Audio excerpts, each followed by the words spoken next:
It began with the sound of gravel under the tires and the sky folding into gray dusk. Clara leaned forward in the passenger seat, eyes wide at the sight of the sprawling mansion that rose like a sculpture out of mist. "You built?" she whispered. Richard smiled with that practiced ease that first disarmed her months ago in Manhattan. "Every inch," he said. The house looked alive, its windows narrow and deep, its walls pale and seamless, like it didn't belong to any time at all. When Clara stepped out, the air felt heavier. No sound of crickets, no distant hum of life, just wind brushing through empty pines. She noticed then, no visible doors, just vast walls that met in silent geometry. "Where do we go in?" she asked, laughing nervously. Richard's smile didn't fade. "You'll see," he murmured. The moment the gates closed behind them, she felt something shift, like the world outside had just disappeared. Inside, the mansion felt like stepping into another reality. Clara blinked as the light adjusted. White walls, endless corridors, no sign of doors or hinges. Richard walked ahead, his voice low and calm. "It's designed to breathe," he said, "to close itself off from the world." His tone carried pride, but to her it sounded like a warning. She touched a wall. It felt warm, almost pulsing. "Where's the way out?" she asked lightly. He didn't answer. Instead, he turned on a sleek glass panel that flickered with blue light. "You'll get used to it," he said. Somewhere above them, a faint hum echoed, like machinery buried deep inside the walls. Dinner that night felt staged, like a performance. A single long table, candles flickering without a breeze. Richard spoke of architecture and isolation as if they were virtues. Clara smiled politely, nodding, though her chest felt tight. "It's peaceful here," he said. "No distractions, no noise," she tried to laugh. "No neighbors either." He met her eyes. "That's the point." She glanced toward the glass wall and thought she saw movement, something gliding just beyond sight. When she looked again, it was gone. "You okay?" he asked. She nodded, though her pulse thudded hard beneath her skin. That night, Clara couldn't sleep. The house whispered, soft clicks and sighs like it was breathing. She followed the sound barefoot, her reflection warping across endless glass. "Richard," she called softly. No reply. The corridor curved back to itself. She touched the wall and felt it pulse beneath her palm. Her phone had no signal. Only silence, thick and deliberate. Somewhere behind another wall, something shifted. She told herself it was air, told herself she wasn't afraid. But deep down, she knew the house was awake and watching. Morning came pale and silent. Richard brewed coffee, humming softly. "You didn't sleep," he said without turning.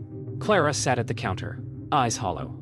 "The house makes noises," she murmured. He smiled, pouring coffee into 2 cups.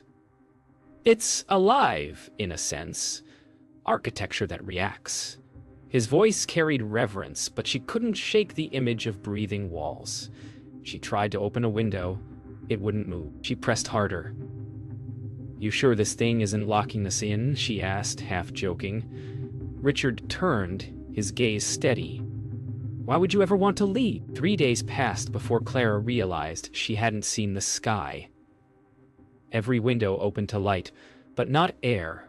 Reflections of trees that never moved, clouds that didn't shift. When she asked Richard about it, he brushed her cheek and said, "It's all automated. You'll adjust." But she didn't. The silence was too perfect. Even the birds seemed programmed, looping the same distant song every morning. She tried calling her mother. No signal again. "Maybe the network's bad," she muttered, though the words felt hollow. That night, she dreamed of doors that melted away when she touched them, and woke to find Richard standing over her, watching her breathe. The 4th morning, she tried to walk the perimeter of the house. Every hallway looked identical. Every corner led her back to where she began. "You're overthinking it," Richard said, when she mentioned it at breakfast. It's meant to feel seamless. She smiled weakly, but her hands trembled. When he left for his studio, she counted her steps. 123 down one corridor, 123 again when she returned. The loop was exact. Later, she pressed her ear against a wall and heard faint breathing, not her own. That evening, Clara searched the kitchen for an exit, a hinge, any sign of escape. The walls hummed faintly when she touched them, vibrating like they recognized her. She found a narrow panel near the counter. Inside, rows of blinking lights and cables. A hum grew louder, followed by a woman's faint voice through static. "Don't fight it." Clara froze. The voice was gone. When Richard entered, she slammed the panel shut. "What are you doing?" he asked, eyes narrowing. "Just exploring," she lied. His smile returned slowly. "Curiosity," he said softly. "Can ruin beautiful things." That night, Richard worked late in his studio, and Clara explored again. The air was colder now, the house humming with a pulse that matched her heartbeat. She found a locked room hidden behind a moving panel. Inside, blueprints covered the walls, sketches of the mansion's structure with faint pencil notes in looping handwriting. Prototype 2. Psychological containment. She ran her fingers over the faded words. Her chest tightened. A photograph slipped from between the papers.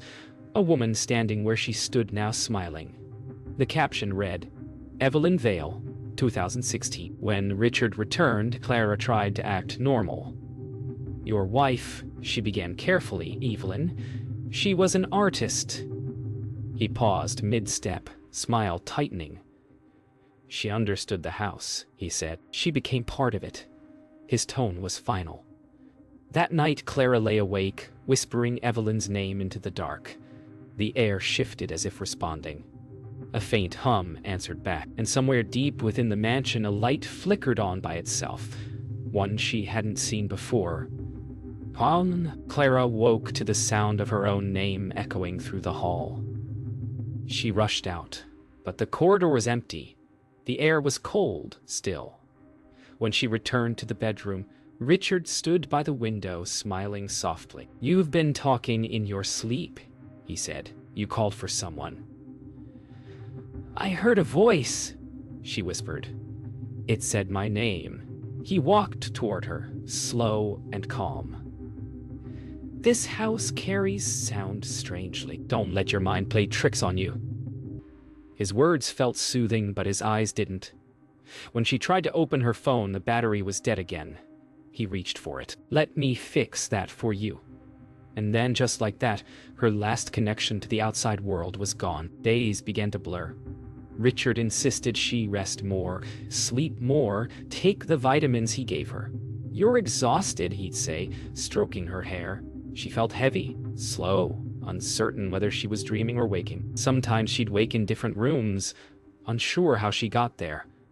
Once, she found her own handwriting on a note she didn't remember writing. "Stop trying to leave." The handwriting looped beautifully, but it wasn't hers. Or maybe it was. Richard said she was sleepwalking again. "You used to do it as a kid, remember?" He told her gently. "You told her gently. You told me that, but she never had." The house began whispering. Not loudly, not words exactly, just murmurs, as though voices drifted behind the walls. When Clara tried to follow them, the sound shifted away. "It's the ventilation system," Richard said, amused. "You're hearing echoes." But when she pressed her ear to the wall, the voice was clearer. "Evelyn." The name came again, broken and soft. Clara stumbled back. "You heard that, didn't you?" she asked. Richard smiled, shook his head, and touched her face. "You need rest. You're confusing dreams with noise." His touch lingered too long, and she realized the smile wasn't concern. It was control. By the 7th day, Clara could no longer tell time. Every clock read differently. The wall seemed to shift when she wasn't looking. "You've been overworking yourself again," Richard said at dinner. "You need to trust the process." "The process?" she repeated. "You mean the house?" He laughed quietly. "The house doesn't hurt anyone. It reflects what's inside you."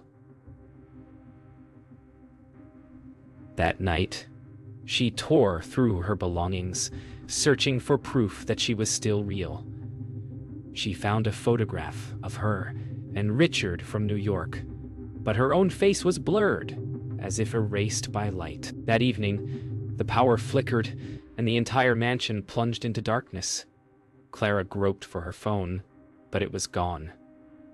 Then, a faint light appeared down the hall, a door-shaped outline she'd never seen before. She ran toward it, heart pounding, but the closer she got, the farther it seemed. Behind her, Richard's voice echoed calmly. "Clara, come back. You're scaring yourself." She turned, trembling. He stood in the dark, illuminated only by the faint blue light from the walls. "You built this for me," she whispered. "No," he said softly. "I built this for love." The light flickered again, and the door vanished. The morning after the blackout, Clara found Richard gone. The house was silent except for a faint mechanical heartbeat deep in the walls. She followed the sound into the lower levels, rooms she hadn't known existed. Dust hung thick in the air, disturbed only by her steps. At the end of a narrow hallway, she found a locked metal door. The hum was louder there. A keypad blinked beside it. She pressed random numbers, and the panel clicked open. Inside, the walls glowed with shifting light, and on a single desk sat a tape recorder marked Evelyn. Session 1. Clara pressed play. A woman's trembling voice filled the room. "He said the walls protect us, but..." They listened too. The recording played on, Evelyn's voice growing weaker with every sentence. "He said he could build forever if I just stayed." Clara froze. There was no mistaking it. The voice trembled with the same fear that now lived in her own chest. She found more tapes in a drawer, each labeled by date. As she listened, Evelyn described the house's construction, how Richard monitored her movements through hidden sensors. "Every sound, every heartbeat," she whispered through static. "He said he wanted to know me completely." A low thud echoed above. Clara stopped the tape. Footsteps. Richard was home. She hid behind the metal shelf as Richard entered. He stood by the desk, staring at the tape recorder still spinning. For a moment, he said nothing. Then he whispered, "You weren't supposed to find this." His tone was soft, almost sad. Clara's heartbeat thundered in her ears. He pressed a button and the tape stopped. "She wasn't like you," he said quietly. Evelyn broke the system. "I had to start over." Clara stayed hidden, biting her lip to keep from gasping. When he turned to leave, his eyes flicked toward the corner, as if he already knew she was there. When he left, Clara ran. She clutched one of the tapes and darted through corridors that seemed to shift with each turn. Her only light was the small lamp she'd grabbed. She found another hidden door, one that led to a narrow passage lined with mirrors. In each reflection, her face appeared more distorted, more unlike her own. At the end stood a small screen flashing with live footage. Every room of the mansion displayed in perfect clarity. There she was, on the screen standing before it. Her heart stopped when she saw another figure move just behind her reflection. She smashed the monitor, the screen bursting into sparks. The glass reflected her fractured image, pieces of herself scattered like broken memories. In the shards, she saw Evelyn's face for an instant, mouthing a single word. "Run." The walls trembled, lights flickered. Somewhere above, Richard called her name, calm as always. She turned toward the corridor, heart pounding, tape still in hand. The house seemed to groan, as if alive and angry. "You wanted to know me," she whispered into the dark. "Then watch me leave." The hum deepened. Doors began to shift. Clara waited until nightfall. The mansion had grown restless, lights flickering, floors vibrating faintly underfoot. She found Richard in the main hall, staring up at the ceiling as if listening to something she couldn't hear. "You built this to trap her," she said. He turned slowly, expression unreadable. "To save her," he corrected. "The world was cruel. This house was pure." "And what about me?" she asked. "What am I?" He smiled faintly. "You're the one who stayed." The lights dimmed, a hum growing louder through the walls. "I loved you," she said. "No," he whispered, stepping closer. "You loved what I built." He reached for her arm, but she stepped back. "You can't leave," he said softly. "It's not safe out there." "Neither is here," she snapped. The hum in the walls grew into a steady vibration, lights pulsing like a heartbeat. She ran toward the corridor, but it curved again, leading her back to him. "It always leads home," he said. "You see? It's designed that way. You're insane," she whispered. "Maybe," he said, "but I'm never alone."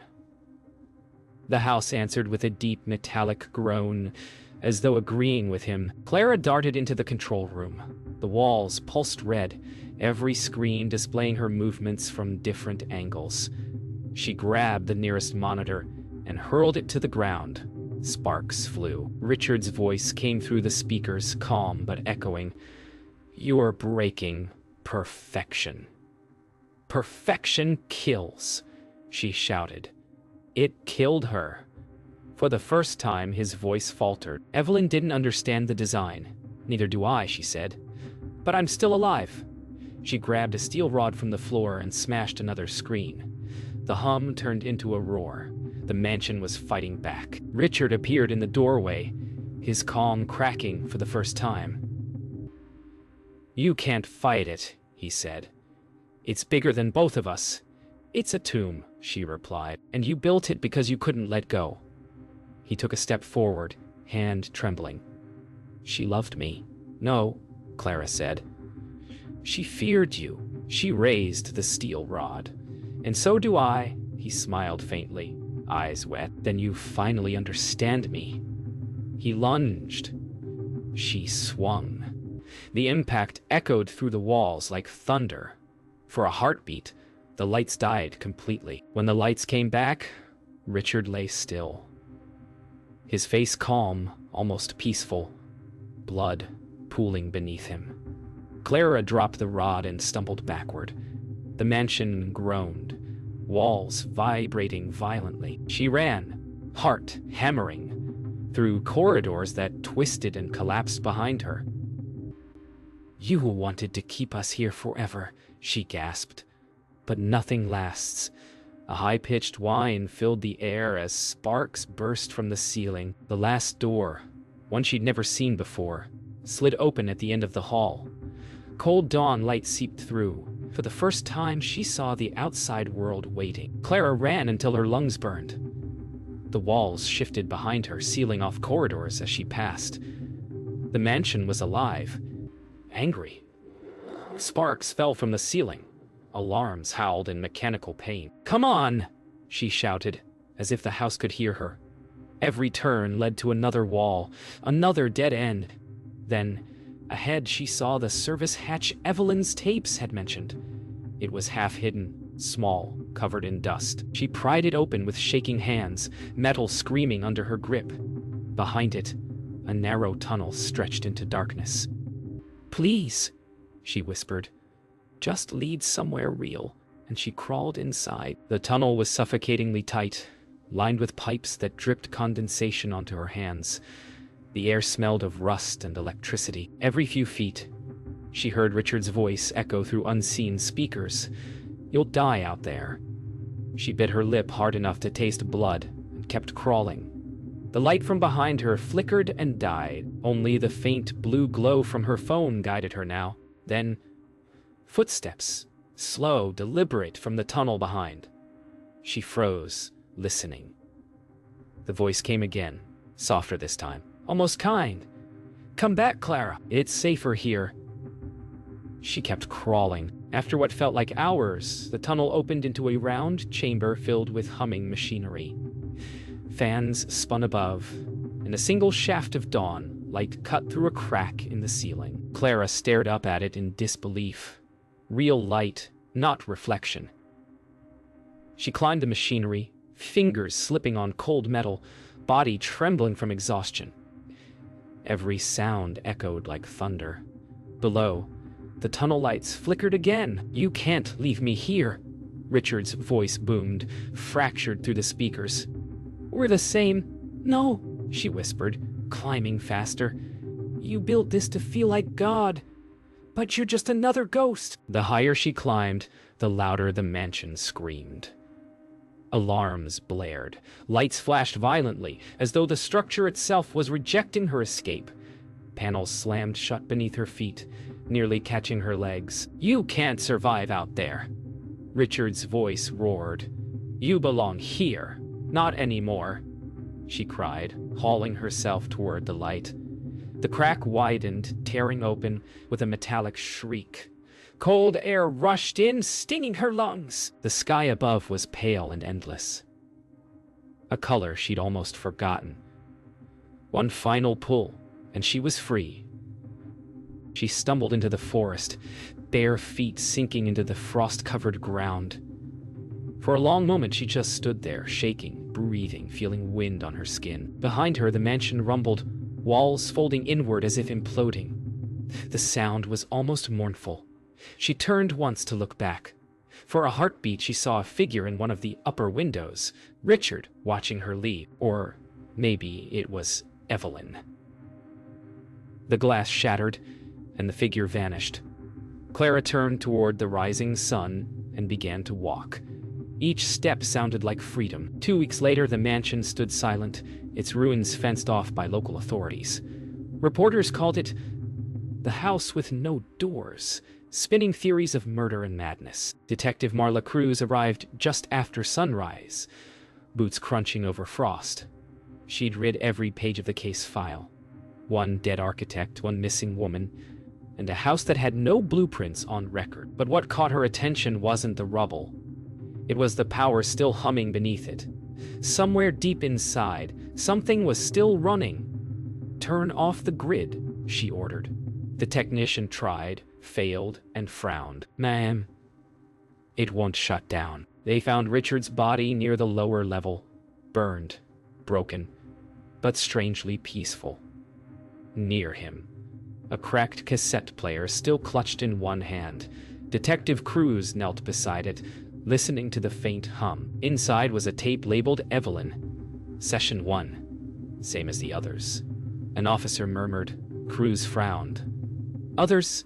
He nodded toward a box recovered from the wreckage. More tapes, more names. Evelyn. Clara.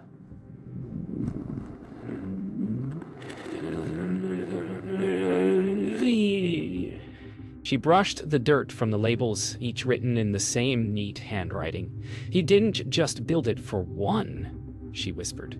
"He perfected it." 3 days later, a hiker found Clara wandering near the river, barefoot and half-conscious. She didn't remember how she got there, only that she kept walking toward the sunrise. In the hospital, she told Cruz everything. The walls, the tapes, the voice that wouldn't stop. "He said it was love," she whispered. "He said the house would keep me safe." Cruz listened silently, watching the woman's trembling hands. "And now?" she asked. Clara stared past her toward the window. "Now it dreams of someone new."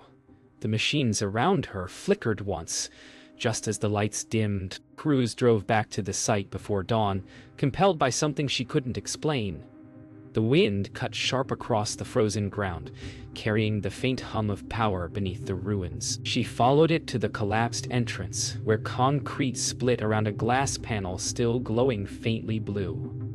As she brushed away dirt, the glass flickered, her own reflection staring back. Then, for a heartbeat, another face appeared beside hers. A woman's. Smiling. "Evelyn," Cruz whispered.